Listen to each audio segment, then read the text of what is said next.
एक छोटे से गांव में एक लालची जमींदार रहता था जिसका नाम था ठाकुर सिंह। वह गांव का सबसे बड़ा जमींदार था और उसकी जमींदारी में कई गांव आते थे। ठाकुर सिंह की लालची प्रवृत्ति ने उसे गांव के लोगों के बीच अप्रिय बना दिया था। ठाकुर सिंह की जमींदारी में एक गरीब किसान रहता था जिसका नाम था रामू। रामू के पास एक छोटा सा खेत था जिस पर वह अपने परिवार का पेट पालता था।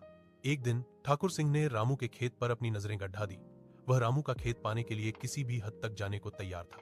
ठाकुर सिंह ने रामू को बुलाया और कहा, रामू, तुम्हारा खेत मुझे बेच दो, मैं तुम्हें इसके अच्छे पैसे दूंगा।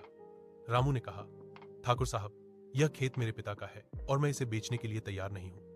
ठाकुर सिंह ने कहा, ठीक है, मैं तुम्हें एक हफ्ते का समय देता हूं। अगर तुमने खेत नहीं बेचा तो मैं तुम्हें इसका परिणाम भुगतना पड़ेगा। रामू ने ठाकुर सिंह की बात को अनदेखा किया और अपने खेत में काम करने लगा। लेकिन ठाकुर सिंह ने रामू के खिलाफ एक षड्यंत्र रचा। उसने गांव के पटवारी को पैसे देकर रामू के खेत के कागजात बदलवा दिए। अब ठाकुर सिंह के पास रामू के खेत के कागजात थे और वह रामू को खेत से बेदखल करने के लिए अदालत में गया। रामू ने अदालत में अपनी बात रखी, लेकिन ठाकुर सिंह के पैसे और प्रभाव के आगे उसकी एक नहीं चली। अदालत ने ठाकुर सिंह के पक्ष में फैसला सुनाया और रामू को खेत से बेदखल कर दिया गया। रामू और उसका परिवार सड़क पर आ गया। वह ठाकुर सिंह के पैरों में गिर पड़ा और कहा, ठाकुर साहब, मुझे माफ कर दो, मैं आपके पैर पकड़ता हूं। लेकिन ठाकुर सिंह का दिल नहीं माना।